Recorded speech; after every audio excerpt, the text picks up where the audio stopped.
Bonjour et bienvenue dans Mon Stade à moi, le podcast Est républicain, républicain lorrain et Vosges Matin qui va vous faire découvrir les champions de nos régions sous un jour nouveau.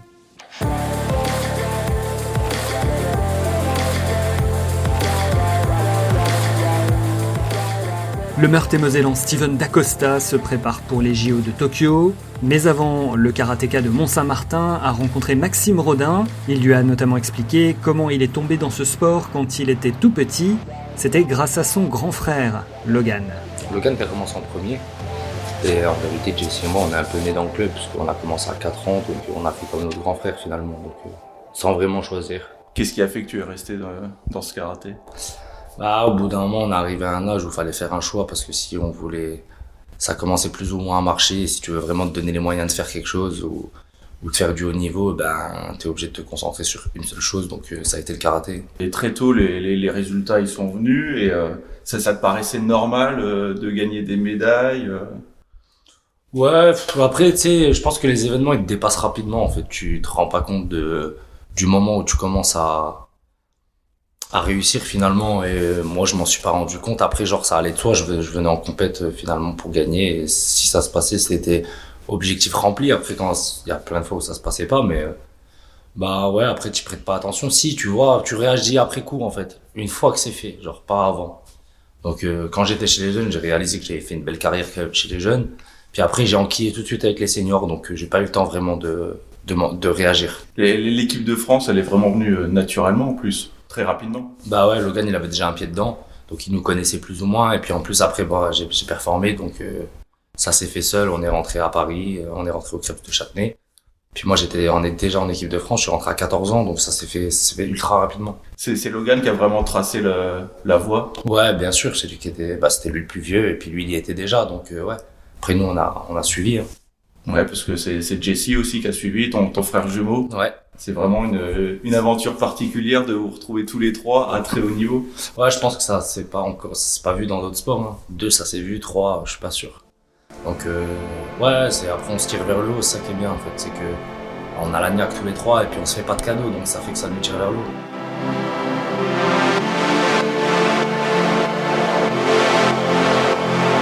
Ce qui est rare, c'est que c'est parce que vous avez fait du karaté que votre père, Michel, il est devenu entraîneur.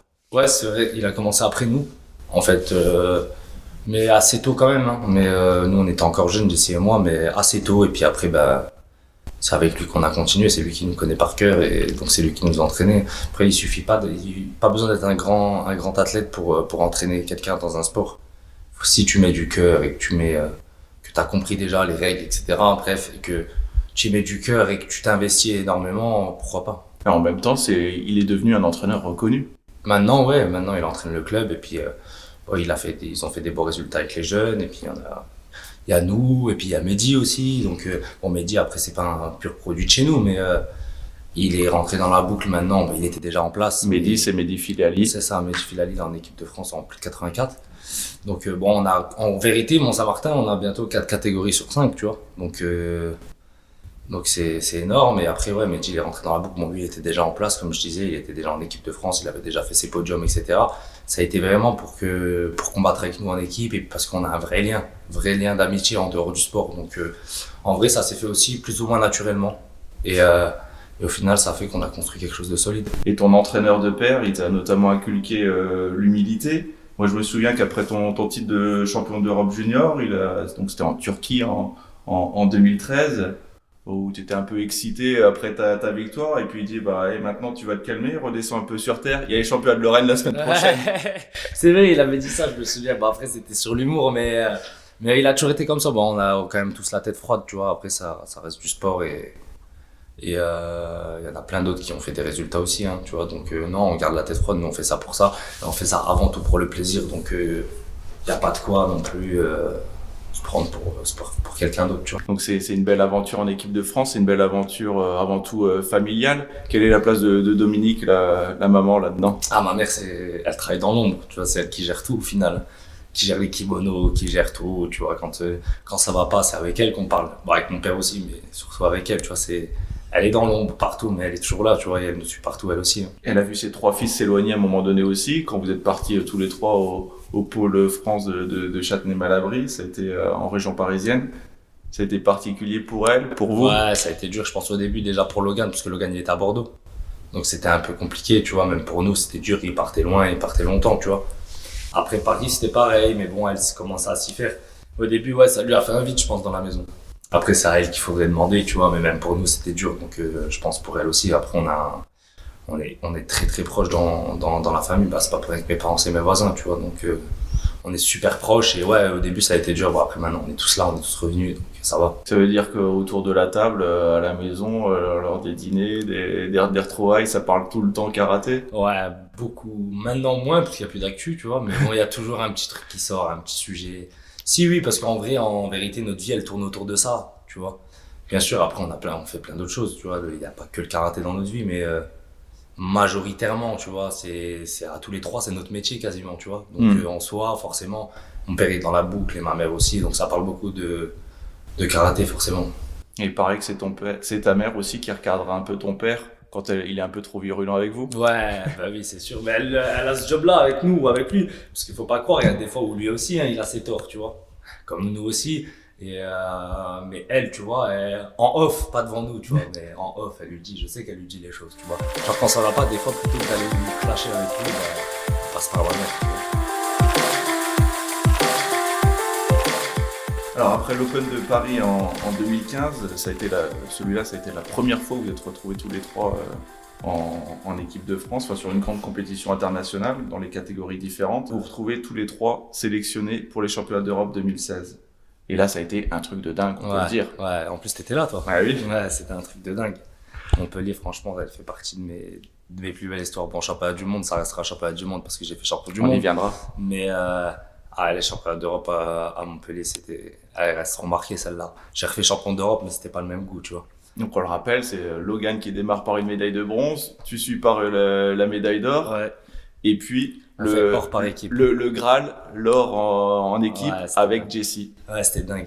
Ouais, moi je suis gagné en indiv, Logan il fait 3 en indiv, donc déjà on est tous les deux sur le podium, c'est énorme déjà, tu vois. Parce que le niveau européen il est incroyable, tu vois. Et après derrière on fait champion d'Europe par équipe tous les trois, tu vois. Bon, après il y avait d'autres gens avec nous, hein, mais on était tous les trois dans la même équipe, on fait champion d'Europe, tu vois, c'était dingue. Franchement c'était incroyable, et en plus c'était chez nous, c'était à domicile, tu vois, c'était en France. Et il y avait énormément de monde, je crois qu'il y avait 8000, entre 8000 et 10 000 personnes, tu vois, c'était énorme. Ouais, franchement c'était incroyable, cet événement il était incroyable. C'est là que tu popularises aussi ta célébration. Après chaque victoire, on voit le fameux salto de Steven D'Acosta. Ouais, je le faisais déjà avant, mais c'est là que c'est le début d'une belle série, je pense, Montpellier, tu vois. J'ai eu des phases un peu noires, tu vois, mais j'ai eu des phases où ça allait pas trop et que je performais pas tant que ça, tu vois, après ça, mais ça a été le début d'une belle série, tu vois, Montpellier, parce que je fais champion d'Europe à Montpellier en plus, donc ça veut dire que je me qualifie pour les Jeux mondiaux, parce qu'ils prenaient tous les champions de continent, le podium mondial et tous les champions de continent. Et donc ça fait que ça m'a permis de me qualifier aux Jeux mondiaux, que je gagne. Et après ça a été une belle série, tu vois. Après il y a eu les championnats du monde où je fais 3 juste après à Linz, après je fais champion du monde et je refais champion d'Europe. Non, ça a été le début d'une belle série. Montpellier c'est un événement marquant. Ouais.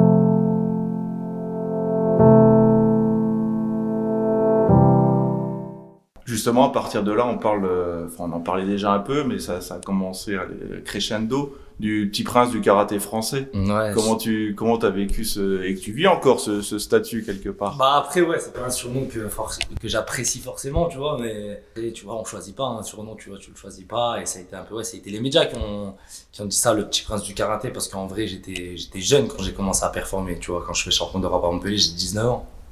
Donc je suis tout jeune, j'arrive chez les seniors et donc ouais, c'est là que ça a commencé à donner ce surnom-là, et puis c'est pareil, après bon bah ça, il est resté dans le temps parce que j'ai continué à faire quelques médailles, tu vois. Ça a été dur à gérer toute cette pression?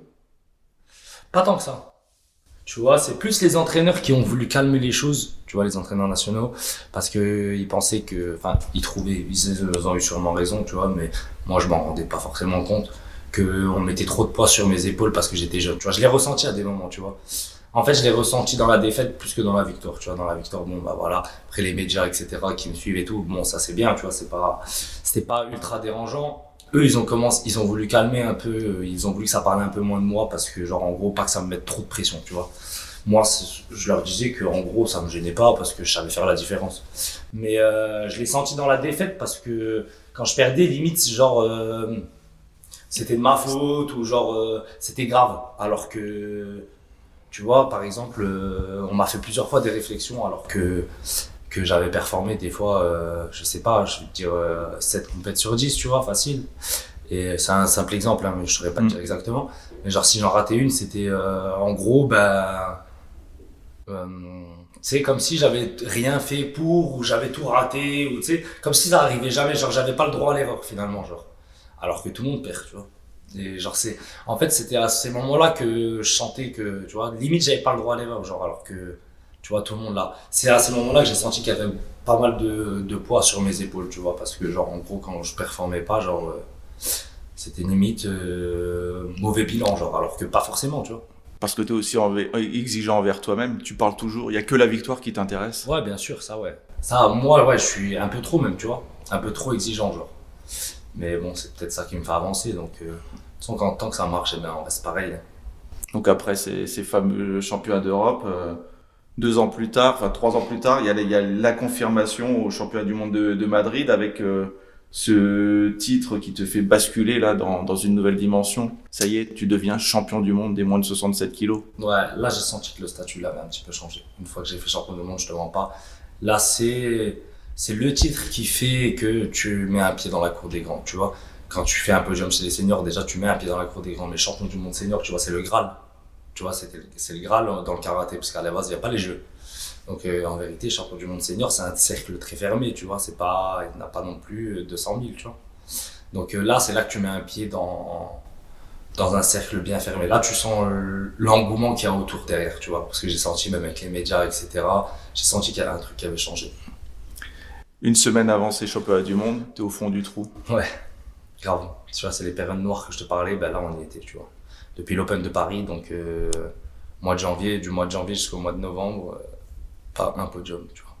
Je te dis pas un podium, c'est pas un podium, voire pas 3-4 tours, des fois genre un tour. Les Europes juste avant, premier tour dehors, tu vois, compliqué, genre. Compliqué, une mauvaise passe grave, limite, je voulais arrêter presque, tu vois. Et ouais, la semaine avant, hein, une semaine et demie avant, une semaine avant les mondes. Genre pour moi, j'étais pas prêt. Et là, c'est tes frangins et ton père qui te mettent une bonne soufflante pour te secouer. Ouais, plus mon père et ma mère, plus que mes frères, tu vois. Mes frères, ils ont plus de tact avec moi, tu vois. Mes parents, c'est mes parents, mes frères, on discute, genre, mais tu vois, c'est pas la même relation, tu vois, c'est comme si on était potes, genre. Et ouais, mes parents, ils m'ont rentré dedans, pour de vrai. Grave. En fait, c'est un soir, mais j'en avais besoin, tu vois. Et ils m'ont rentré dedans, grave, ils ont vu que j'arrivais plus, tu vois, que j'en pouvais plus, je voulais rentrer, tu vois, j'étais à Paris, je voulais rentrer, je voulais plus, j'en avais marre. Et là, ils m'ont rentré dedans. Tu vois, psychologiquement, ils m'ont rentré dedans, en fait, ils m'ont mis une claque, tu vois, ça m'a remis la niaque, si tu préfères, tu vois. Tu vois, comme quand, limite, t'es en dépression, tu vois, que tout va pas, tu vois, et ben, en gros, ils m'ont secoué, tu vois, et ça m'a redonné la niaque, et la preuve, ça a porté ses fruits. C'est aussi leur victoire. Ouais, bien sûr. Mais toutes les victoires, elles font partie de leur victoire à eux, tu vois.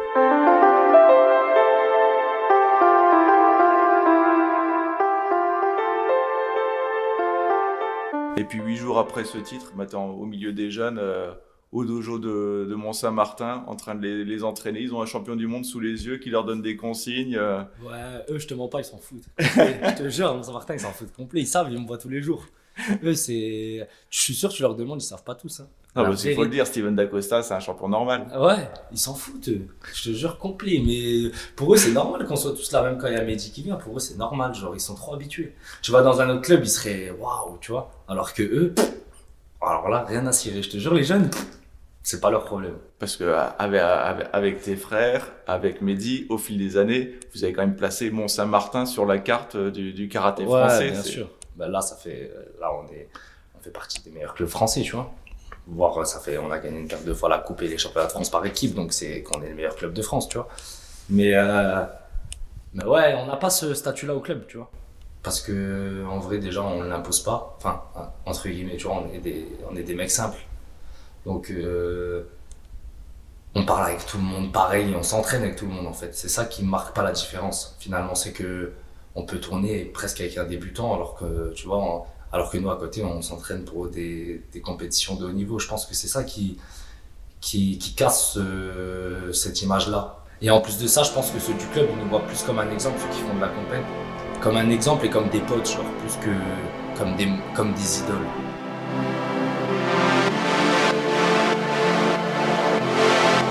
Et alors ce mec 5, Ouais. il a les Jeux Olympiques en ligne de mire. Donc il a fallu se qualifier pour ces JO de Tokyo. Ça a été plus d'une année de combat, véritablement. Ouais, mais en vrai, c'était l'objectif de se qualifier. C'était 2 ans même. 2 ans de qualif. Mais comme je l'ai dit à plein, si je m'étais pas qualifié, c'est que genre j'aurais été dex un peu, mais pas un truc de fou non plus. Genre si je me qualifiais, c'est que j'avais fait les choses pour. Si je me qualifiais pas, c'est que j'avais raté quelque chose. Donc en gros, je gardais vraiment le positif. Genre, je plaçais pas les jeux au-dessus de ce que c'était. Je pense que je serais passé à côté, honnêtement. Genre, je prenais vraiment compète par compète. C'est les compètes que je faisais, elles étaient plus importantes que la qualif. Je saurais même pas te dire combien j'ai de points. Eux, ils savaient combien j'avais de points. Quand je me suis qualifié à Dubaï, je savais même pas moi. Moi, je leur ai dit, mais recomptez bien, vous êtes sûrs? Parce que on sait jamais et tout. Il y a l'Autriche quand même la semaine prochaine, parce qu'ils voulaient que je fasse abstraction sur l'Autriche pour que je me repose, parce que j'étais qualifié quoi qu'il arrive. Et je leur disais, recomptez bien quand même, soyez sûrs et tout. Après, quand ça a commencé à parler de ça, même mon père, il est parti compter. Alors que les points, on les regardait même pas, je savais même pas combien j'étais au classement. On va le rappeler, le karaté qui apparaît aux Jeux Olympiques de Tokyo, ce sera pour la première fois de l'histoire. C'est quand même une opportunité exceptionnelle.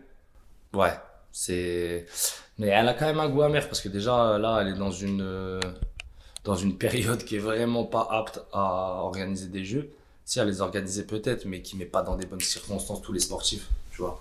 Moi, je suis qualifié, déjà, c'est une grande chance. C'est un grand point en moins, mais ceux qui sont pas qualifiés, c'est une misère, là, parce qu'il y a rien. Il y a pas de compète, et moi, en fait, je me prépare pour les jeux alors que j'ai pas de compète. Je peux même pas me tester et savoir où j'en suis, parce qu'il y a pas de compète. Donc, c'est galère. Et en plus de ça, c'est nos seuls jeux, donc ils ont quand même forcément un goût amer, parce qu'après, derrière, on se fait jeter pour Paris 2024, donc...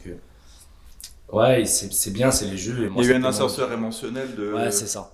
La rentrée au jeu, c'était magnifique, la qualif et tout, et derrière, on nous enlève le pain de la bouche, tu vois. Donc, ils ont un goût particulier. Après, j'y vais pour l'or, et tu vois, on me demande souvent si, genre, en gros, comme c'est one shot, est-ce que c'est encore plus important? Non, tu vois. Si je dois les gagner, c'est que je dois les gagner. Si je dois pas les gagner, c'est que c'était pas cela et que ce le sera jamais, tu vois. C'est comme ça. Il est en train de changer, là, Steven Dacosta, c'est pas le Ah, Steven j'y vais que pour je gagner, non. Voilà. Ah, bien sûr, ça. Tu sais très bien, moi, l'argent ou le bronze, elle m'intéresse pas du tout. Franchement, moi, c'est pour y aller. Si on me dit là, demain, tu vas au jeu et tu performes pas, genre, je le sais d'avance, j'y vais pas, je te jure. Même si les jeux, c'est magnifique. Hein. Moi, j'y vais, c'est parce que je veux gagner, ça, bien sûr. Après, je mets pas l'événement au-dessus de ce qu'il est. Ça reste une compète au final comme une autre, et j'y vais pour gagner, mais je vais pas me mettre plus de pression parce que c'est les jeux. Donc la grosse échéance de l'année, c'est Tokyo. Qu'est-ce que je peux te souhaiter, Steven? Bah, de l'or, forcément. On souhaite que ça. Si tu me souhaites autre chose, c'est que tu me souhaites pas du bien. Merci, Steven. Je t'en prie, merci à toi.